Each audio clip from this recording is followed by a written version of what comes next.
Imagine a world where your entire life, from your waking moments to your career's every beat, is meticulously managed. A world where convenience meets absolute control. For many, the idea of working for a global icon like Sean "Diddy" Combs might seem like the ultimate dream, a life of luxury, travel, and access. But what if that dream came with an unspoken price? What if the kingdom you served was built on a foundation of unyielding power, extending far beyond business? This week, the federal trial against Sean "Diddy" Combs has pulled back the curtain on this very world. The newest witness to take the stand, David James, a former personal assistant to Combs, has offered a chilling glimpse into the inner workings of an empire built on both immense wealth and allegedly absolute authority. His testimony isn't just about daily schedules and travel arrangements, it's about the pervasive atmosphere, the unwritten rules, and the unsettling conversations he overheard and experienced. James, a man who pursued his role with a relentless drive, even faxing and personally delivering his resume multiple times, described his initial interview. A senior human resources executive at Combs' company, Bad Boy Entertainment, pointed to a picture of Diddy on the wall and told James, in no uncertain terms, "This is Mr. Combs' kingdom. We're all here to serve in it." A statement that, in retrospect, takes on a far more sinister meaning than simple corporate loyalty. His job, as James put it, was simply to ensure Combs was able to operate as a chairman of company, and to get every environment comfortable.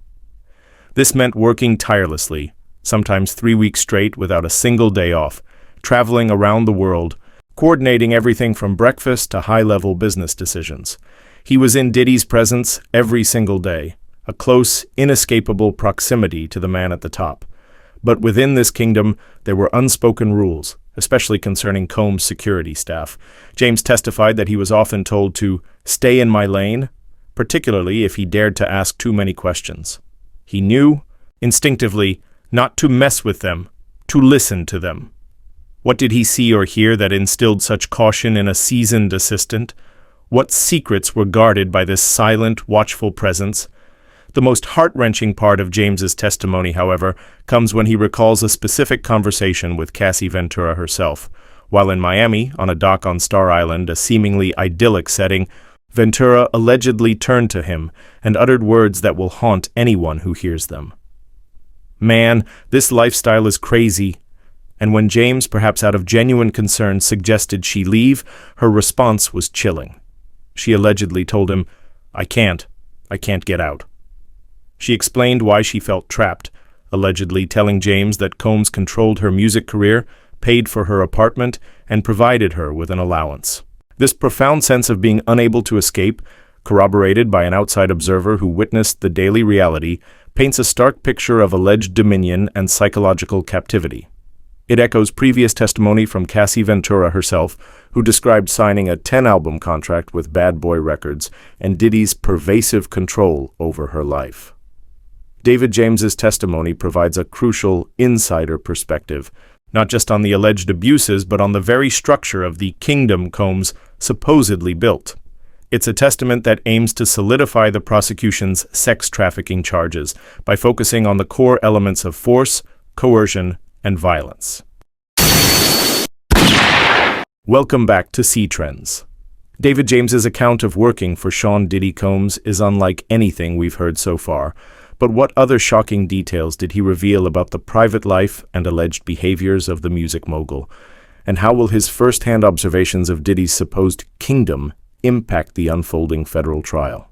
The jury, dismissed for the day, will resume listening to David James's testimony tomorrow morning. His account, as a former assistant to Sean "Diddy" Combs from 2007 to 2009, offers a direct window into the daily life and alleged operations within Combs' inner circle.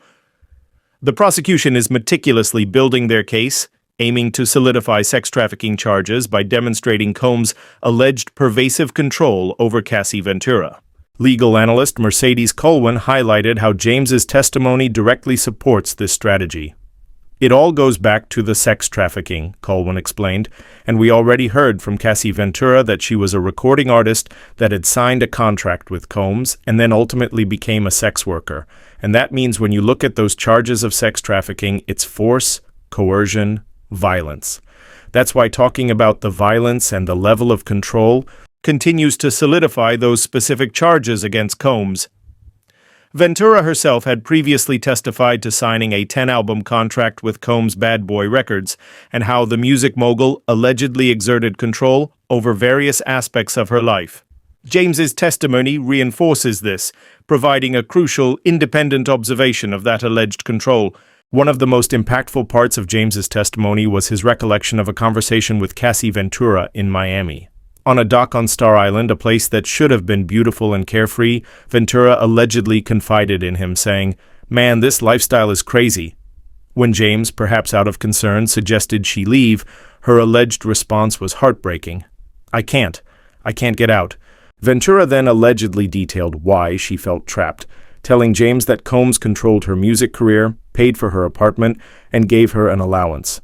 James, witnessing this firsthand, testified that he just didn't think that she could easily leave. This exchange is pivotal, offering a rare glimpse into Ventura's alleged state of mind and the practical barriers she faced, as seen through the eyes of someone working directly for Combs. James painted a vivid picture of the relentless demands of working for Combs. He was with Combs every single day. He was working, traveling the world, often working 3 weeks straight without a day off. This constant proximity meant he saw a lot. His testimony about Combs's security staff, who often told him to stay in my lane if he asked too many questions, hints at an environment where certain realities were not to be questioned. I knew not to mess with them, to listen to them, he stated, suggesting an atmosphere of intimidation and strict adherence to unspoken rules. During a second conversation with Cassie Ventura, this time in a cab to the Sundance Film Festival, James recalled Ventura being super happy about an album she was working on. Yet, in a somber note, James testified, "I do not remember that album coming out." This small detail speaks volumes, hinting at unfulfilled promises and dreams perhaps stifled under Combs' alleged control. James also revealed a telling moment when a business associate asked Combs about both Kim Porter and Cassie Ventura. Combs spoke fondly of Porter, calling her his queen. But his description of Ventura was starkly different. James testified that Combs called her moldable, adding, "I got her right where I want her, she's young." This alleged statement paints a disturbing picture of Combs's perceived power and manipulation over Ventura, suggesting a calculated approach to control. David James's testimony follows that of Dawn Richard and Carrie Morgan, creating a layered tapestry of corroborating accounts. Richard, a former member of Danity Kane, detailed witnessing Combs' alleged violence towards Ventura and how she felt her own career was ruined by him. Carrie Morgan, Ventura's former best friend, provided deeply personal insights, describing alleged assaults she witnessed and even an alleged assault she experienced at Combs's hands, leading to the end of her friendship with Ventura and a payout accompanied by an NDA. Legal analyst Mercedes Colwyn emphasized how these three witnesses, Cassie Ventura herself, Dawn Richard, and Carrie Morgan, and now David James, are forming a powerful and consistent narrative for the prosecution. These are two very compelling witnesses, Colwyn had stated about Richard and Morgan, a sentiment that extends to James as well.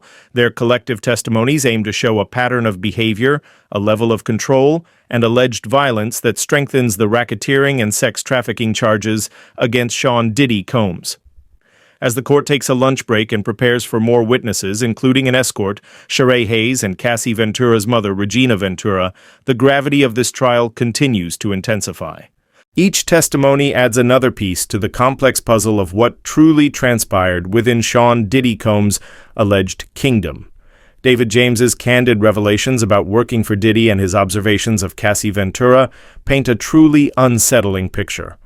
What do you think about the alleged level of control Diddy exerted over Ventura's life, as described by James?